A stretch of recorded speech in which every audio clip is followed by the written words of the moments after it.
My name is Toshiro Hitsugaya. I've been training my whole life. I've been called a child prodigy by so many people. I've always tried to live up to that expectation. I gained Bankai at a young age and became captain of the 10th Division in the Gotei 13, and I wore that coat with pride.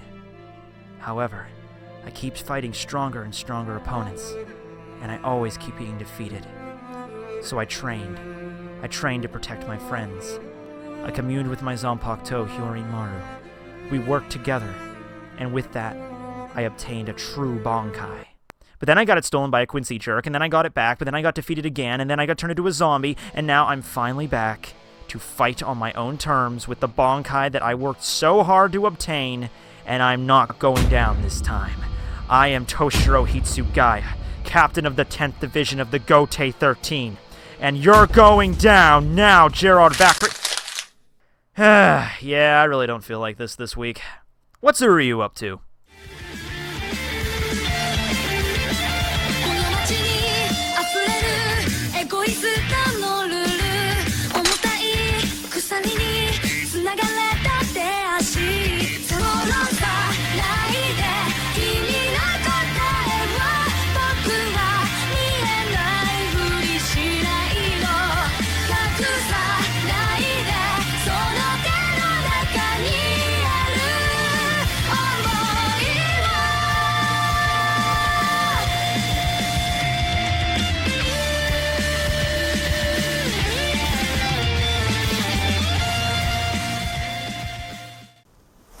Everybody, Tekking101 here, here to review Bleach chapter number 659, titled, There Will Be Frost.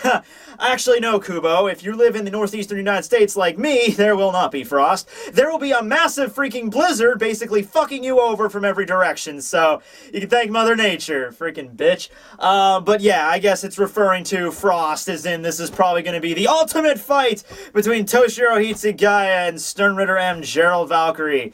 So let's just get into it. It's going to be full of crap, I know. Alright, so we have Hitsugaya, they're doing the typical thing that every single character does at the beginning of the fight. They're like, oh, and who are you now? And Hitsugaya's like, I'm Hitsugaya, captain of the 10th Division. Who are you? I'm Stern Ritter M, Gerald Valkyrie of the Shoot Stuff. And, oh, that's pretty prestigious. What's your favorite color? Blue. How about you? White. Obviously, because of the hair. What's your favorite foods? Oh, well, I like fried chicken myself. How about you? Watermelon's what I personally like. Shut up and fight! Anyway, as I figured from the last chapter, the ice wave that froze Gerald's arm in mid-punch didn't really do much. He just shatters it completely and then reaches out for a nice friendly handshake with Hitsugaya, crushing the building that he was standing on.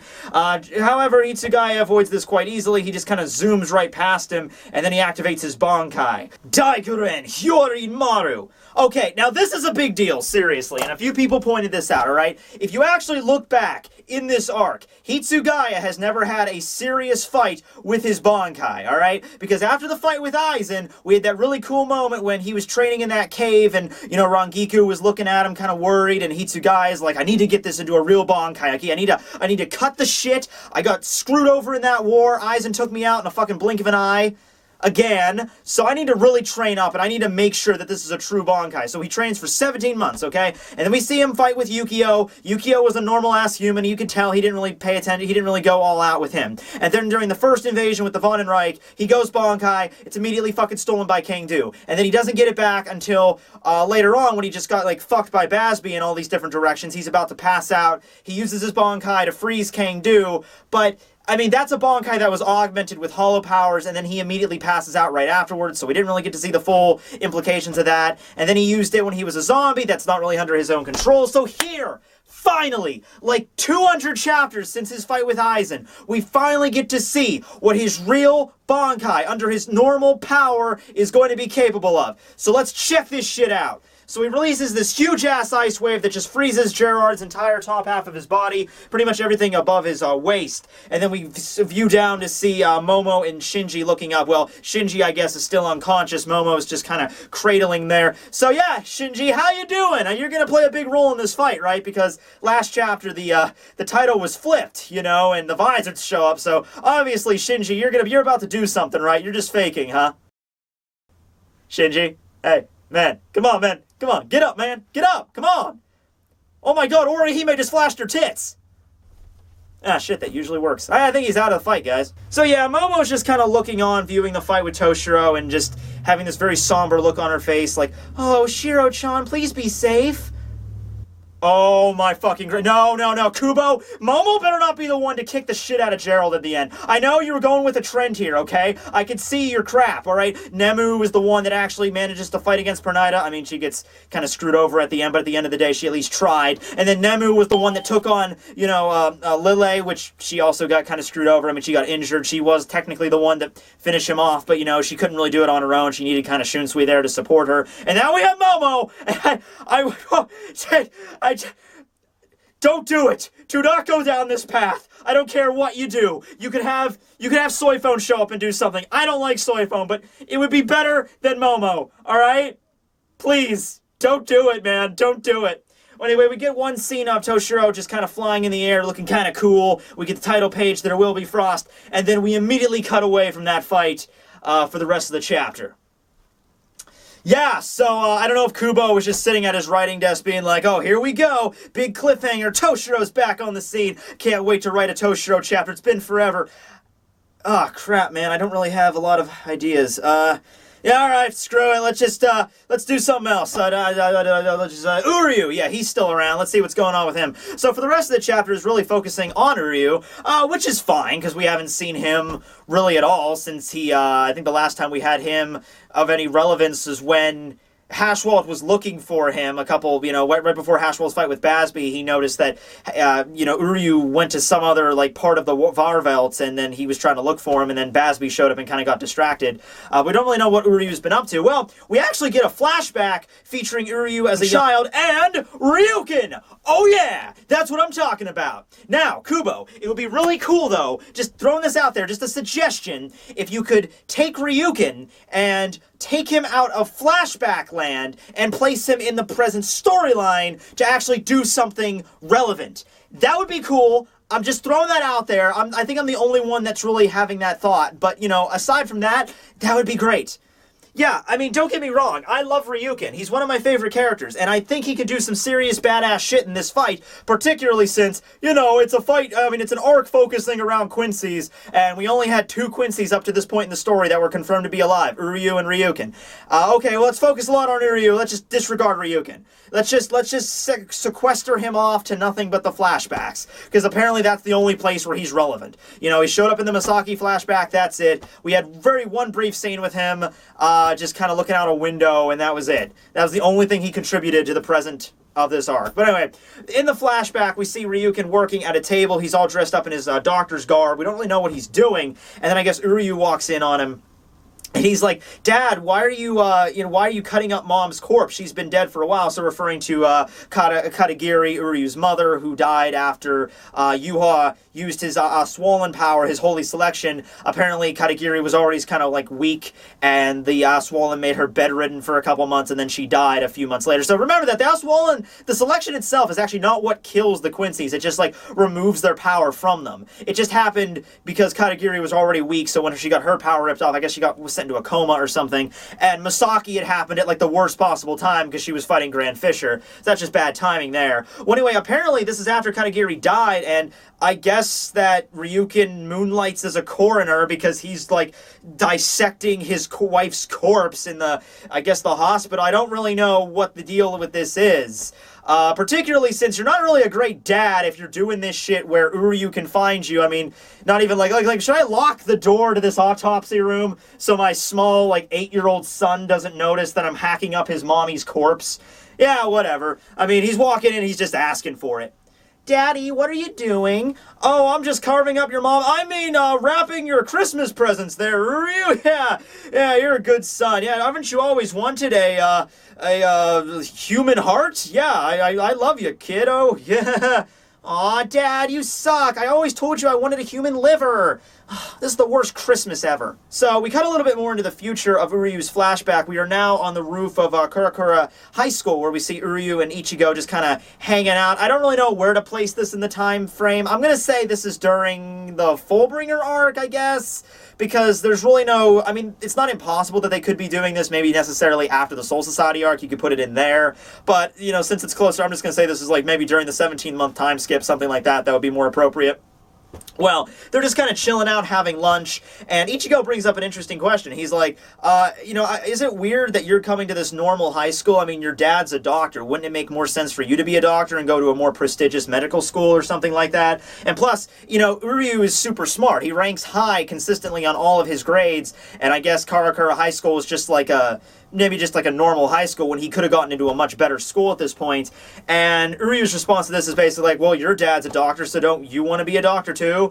And Ichigo's just like, nah, my dad is, kind of special, which he's not wrong. But Uryu basically says, no, I really don't desire to be a doctor anymore. And she goes like, well, any more than you used to want to be a doctor? And Uryu's just kind of reserved about this topic. He doesn't really want to mention it. Ichigo's never the kind of person to pry into personal matters. He always has a pretty good idea for noticing, like, oh, okay, this is something personal. It's something that maybe you haven't really come to terms with yourself. I'm not going to force you to bring it up. I mean, he did the same thing with Rukia, and even when his father showed up in front of him, dressed as a Shinigami, with a Captain Haori draped on him, holding a Zanpakuto, ready to fight Aizen, Ichigo's just like, Dad, you know what? You tell me when you're ready. It's cool. I mean, Ichigo's rather mature for his age, if that's, like, the response. I think any other normal person would be like, holy shit, Dad, what the fuck? How did you do? Zanpakuto, what's its name? Do you have a Bankai? Why didn't you tell me? I think that would be my response if I was a Shinigami and then my dad showed up as a Shinigami. That's just my personal response. But anyway, Ichigo tells him it's cool if you don't want to, explain this whole backstory here. And Uryu doesn't really say anything to Ichigo. He just has an inner monologue where it's like, that's right. That was the day I decided right there that I would never become a doctor, because if the job of a doctor requires you to mutilate the bodies of your dead wife, that's not something I would ever consider. Once again, doctors really aren't in charge of, using I mean, I'm not a doctor, but is it really commonplace if you're working at a doctor in a hospital, you get a call on the intercom like, boo-boo, Dr. Johnson, please report to midnight coroner duty to hack up the dead bodies. I don't know where you're going with this. And also, I guess it's implied that Ryukin did not tell Uryu what happened with Katagiri. I mean, he clearly knows right now in the series, but, I mean, I'm not saying he should have said it back when Uryu was like 8 or 9 years old, although that would have been kind of funny in its own right. Oh, man, that's a freaking thick bone there. Okay, now I just need to remove the... Hey, Dad? Oh, hey, Uryu! My boy, my son, how you doing? You were supposed to be in bed a while back.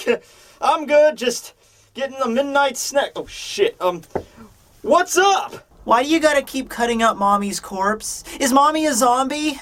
Oh, no, your mom's not a zombie. It's just, it's some grown-up things that you have to do when you're a doctor. So you better get used to it someday, son. Who am I kidding? I suck at telling stories. I have no imagination. Alright, listen, Uryu, it's time I did something that I never thought I'd have to do. Have a father-to-son chat with you. How old are you now? 9. 14, that's old enough. Okay. Well, it's time I tell you the true story of the history of the Quincy lineage. Oh, yeah, like that story you told me about how they fought against the Bounce. The fuck are you talking about? What the hell's a Bounce? Oh, that story. Oh, yeah. That was just something I made up as I went along, Uryu. I told you I had no imagination. No, this is the real history. Okay. So, a couple millennia ago, there was a guy that was born named Yuha Bach, which is basically like Quincy Jesus, right? And then he decided to rule over all of Germany, and basically the entire world was in his grasp. But then he got a little bit ahead of himself and decided to invade the Soul Society, got the shit kicked out of him, and was sealed for 1,000 years. And then in our history, he must gather the energy and the life essence from all the half-blood Quincy scum like your mother in order to revitalize him so one day he may rise again and become our Quincy Lord and Savior and purge the unclean from the world! Heil Yuha Bach! Heil Yuha Bach! So yeah, that's why I'm had to mutilate your mom's corpse back here, son. Is that good? Alright. Have a good night. No, I'm not saying that, but I mean, at one point, Ryukin had to explain to Uryu, okay, listen, this is why your mom died. There's a guy named Yuha. This is the reason behind it. This is what Quincy's really are. Maybe this ties back to your dad, which we're probably going to, I mean, your grandfather, or Ryukin's dad. We're actually going to reference Soken a little bit later in this chapter, which I'm also kind of excited for. But yeah, I mean, that conversation had to happen at some point between Ryukin and Uryu. Or rather, maybe Uryu did some research and found out about Yuha on his own or anything, but that's the reason his mother died. And Hashwalt even confronted Uryu about this. You know, the whole reason you joined the Vandenreich, it was to avenge your mother, wasn't it? You know, so I just want to know, like, how much does Uryu really know about all this, you know? Well, anyway, we cut back to Uryu. He's currently just, I guess, chilling out in the Varvelt. Nice furnishings, too. They've upgraded. Instead of just the blank, featureless rooms, they now have a candelabra, a chandelier-looking thing. So, yeah, candelabra, chandelier, those are the same things, right? Yeah, sure they are, Matt. But, yeah, Hashwalt just comes walking down the steps, and he's just like, oh, it looks like you got a lot on your mind. And he brings up the fact, like, oh, well, it's still nighttime, so my powers are now Yuha's powers, and I have the Almighty. I can still see into the future. Which, by the way, Yuha's a fucking heavy sleeper, I guess. How long has it been night now? It's been night since chapter 635, since when the fight against the Schutzstaffen began. So that means Pernita's fight against Mayori, Lille's fight against Shunsui and Nanao, and the whole conflict, everything, all that's been in just one night, I guess. Okay, I mean, I guess it's possible. I'm just saying it's been a long time now. Not to mention the fact we're still only on, what, like day 2 or day 3 of the last 9 days. So anybody's guess how that's going to work. But yeah, Hashwalt brings up that, yeah, this ability that to see into the future, it reveals nothing but worry. Isn't that right, Ishida Uryu? I don't know about you, but I think the almighty eyes work better on Hashwalt than they do on Yuha. Whenever I see Yuha with the multiple pupils, I just feel like laughing. Maybe it's because he already has kind of like a very striking appearance. You know, he's got the long black cloak and the huge mullet hairstyle, and he has the epic mustache that will kill 1,000 people just by, he's like, I will groom my mustache, and boom, it's so awesome. But with Hashwalt, he has like less defining features, so I guess the eyes work more on, they look more sinister on him, I guess I should say, more foreboding, I suppose. With Yuha, I just want to laugh my ass off. Well, anyway, Uryu then realizes, like, oh shit, he can see into the future, so I guess any plan that I had to betray them is kind of fucked, even though Uryu should already be aware of that power, right? Like, Hashwalt explained it to him, like, back when Yuha was fighting the Zero Squad, exactly what Yuha's power is, and it's just like, just now he's realizing, oh wait, he can see the future! And Uryu just kind of tries to play it off as a joke, I guess. He's like, oh, what are you implying? My betrayal, perhaps? And Hashwalt's just like, oh, why would you even bring something like that up? Your betrayal? Obviously you wouldn't do something like that. However, it's funny that you should mention that, because I've been, like, sneaking around the Varvelt, and I found, like, a bunch of these blank white squares. I don't know if, like, pieces of paper or some kind of metal. I don't know what they are. But it's like, I found these little things you scattered all over the place, you know? And it's even more funnier, because these things look a lot like the shit the Sanrei Shuto's made out, or the Leechschnad, the glove of suffering, the thing that Uryu used to train with to go to the Soul Society. And the whole point of that glove was to, like, reject Reishi rather than gathering it in. So one would assume that taking these little pieces of paper, scattering them all over the Varvelt, it's almost like you don't want the Quincy's to gather Reishi very well to weaken us for some reason. Uryu, that's so weird. But nah, you're totally on our side. Okay, let me just bring this up here, because it's bringing up in this chapter that Uryu is trying to betray the Varvelt in some way. He's going around and scattering these, like, let's just say anti-Reishi pieces of paper everywhere. Like, I don't know what they really are, but yeah, he brings up the Leechschnad, or the Sanrei Shuto, which is what Soken gave to Uryu as, like, a keepsake from him. And it's like, if you ever, you know, need to use this, you know, train with the glove, but never take it off, because then you'll activate the Let Steal. You know, I'm starting to think maybe Soken, a long time ago, was part of, like, the Vandenreich under Yuha. Like, he was under Yuha's rule. Maybe Soken was one of the original Stern Raiders. That shit would be awesome. Which actually makes more sense when you think about it. But maybe he was, like, a member of the Stern Raider. And he's like, you know what? I don't approve of this. I'm just gonna defect. I'm gonna leave. And then Soken, like, grabbed a bunch of Quincy shit, like, you know, like, okay, there's Sanrei Shuto, Selly Schneider, and he just booked the hell out of there, and he got away. And then he was teaching Uryu all the stuff from back then when he was a member of the Vandenreich. But over time, the Von Reich, since it's like mainstream Quincy shit, they began developing more advanced technology. Because remember, Kurhei called the Let's Steal like an outdated piece of technology. So let's say, you know, I don't know. I mean, this is based on like Soken being really old, but then you have Basby, who was around during the Middle Ages. So let's say like 500 years ago, Soken defects with the pieces of Von Reich technology, and then they just keep on developing shit. And then, you know, he still has like the archaic Let's Steal, and he called it the Sanrei Shuto, but Hashwald calls it the Glove of Suffering. So those are different names there. He's like different names for everything. Maybe the Sele Schneiders, and that's how Ryukin came to possess them. You know, he left them in Ryukin's care, and that's where he built that secret storeroom. So maybe that's the deal with Soken. He was a Stern Raider, stole some shit, defected, and that's how, you know, like Kurhei and everybody knows about Soken and Ryukin and Uryu's line, and they understand why they're stronger. Maybe Soken was friends with Robert Akatron. Maybe that's where it's going to tie back in. I don't know. Well, I just want to talk really briefly also about Uryu's defection, because from this chapter, it's almost like Uryu just like, I'm the good guy, and they're the bad guys, but I'm going to join them, make them think I'm the bad guy, so they'll tell me all the stuff, and I'll earn their trust, and then I'm going to defect. Now, is there anything wrong with that? Well, no, but it's massively fucking cliche. That's the one thing everyone expected to happen. You know, I'm over here trying to figure out, oh, maybe he's like double-crossing the double-cross. You know, he's going to go back to Ichigo's side, but then go back over, and he's going to do something really clever because he's Uryu. I mean, I guess it would make sense for him to get their trust and betray them, but that's like bare basic shit. You know, I figured you would do something more clever than that, you freaking... Like, really? That's all you're going with? You know, just the basic one? I don't know how I feel about that. I thought there was going to be more levels to this plan, you know, instead of just, like, 2, you know? But whatever. Anyway, Hashwalt doesn't have it, and he's basically just like, I should confirm my suspicions on whether or not you're really a traitor. So he draws his sword and strikes Uryu. I just realized, Uryu's plan was to, like, maybe make it so that the Quincy's could not gather Reishi so easily, but Hashwalt, that's completely... It doesn't matter, because Hashwald can't use Reishi anyway. He uses his sword for anything. So, I mean, that doesn't really work against Hashwald's plan either way. Maybe Uryu didn't know about that. Well, anyway, he uses a sword, and he blasts a freaking hole right through the freaking side of the Varveld. Yeah, now apparently it doesn't matter when you damage the fucker. Back when you fought against Basby, it's like, Basby, quit destroying your Majesty's Varveld, you know? It's gonna ruin it. He's gonna be mad. And then maybe Hashwald just looked around at all the damage. You know, Lilia cut the fucking half of the Silburn in half. You have Gerald stomping around, wrecking buildings. You know, I at this point, he's just like, well, the whole place is ruined anyway. Might as well, one more hole's not going to matter. Just blows a hole through the Varveld, and Uryu gets knocked back, and you think for a second maybe when Hashwalt said, let me test your suspicions, you know, it's going to be Hashwalt versus Uryu, but the place where Uryu gets blasted back at is right in front of Ichigo. Oh, hey, Uryu, how you doing? I'm looking for Ichida. Have you seen him? What? Ishida? Kurosaki? And that's how the chapter ends, right there. So...